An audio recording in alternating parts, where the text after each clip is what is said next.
Sisi tukiamrishwa kitu na Mungu huwa tunafanya. Sile Mungu anasema waqarna fi buyutikunna wala tabarrajna tabarruja jahiliyatil ula.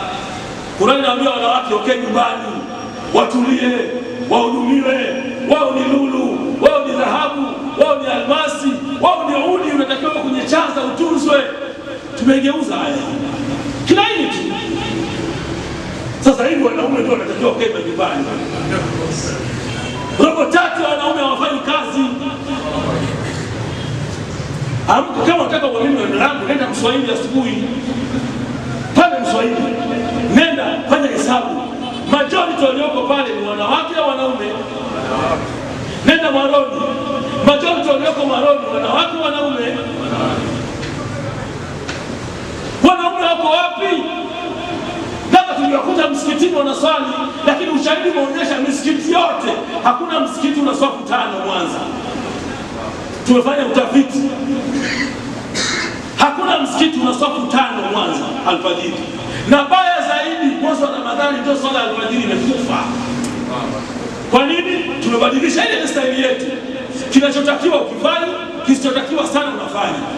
Nini? Mimi nakaa mpaka saa 9 nacheza kera, nacheza ludo, nacheza draft, nataka kula daku. Sunna ya Mtume as-suhur.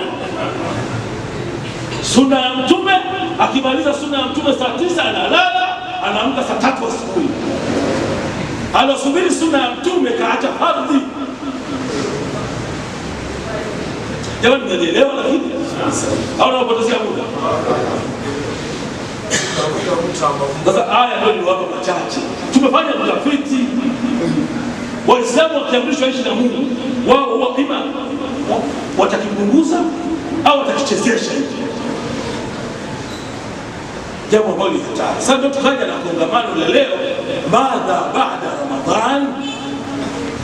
Huu karibu tunaoshuhudia mwezi wa Ramadhani. Udugu, mapenzi, mavazi mazuri. Cheko unatembea barabarani, unaona raha, watu wamejipanga wamevaa kanzu. Mashallah. Na kwa kuvaa kwenu vizuri, hata ndugu zetu watakuwa Waislamu na wenyewe sasa wanavaa kanzu. Wanavaa kofia.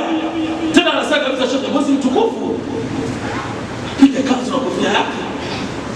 Uislamu unadhihirika. Lakini masikitiko, ni siku ya Eid, tutawashuhudia kina Abdallah, kina Zuwaina, kina Zaliha, kina Umar, kina Hassan, kina Rajab, tutawakuta kwenye mitaro wameanguka, wamelewa chakali.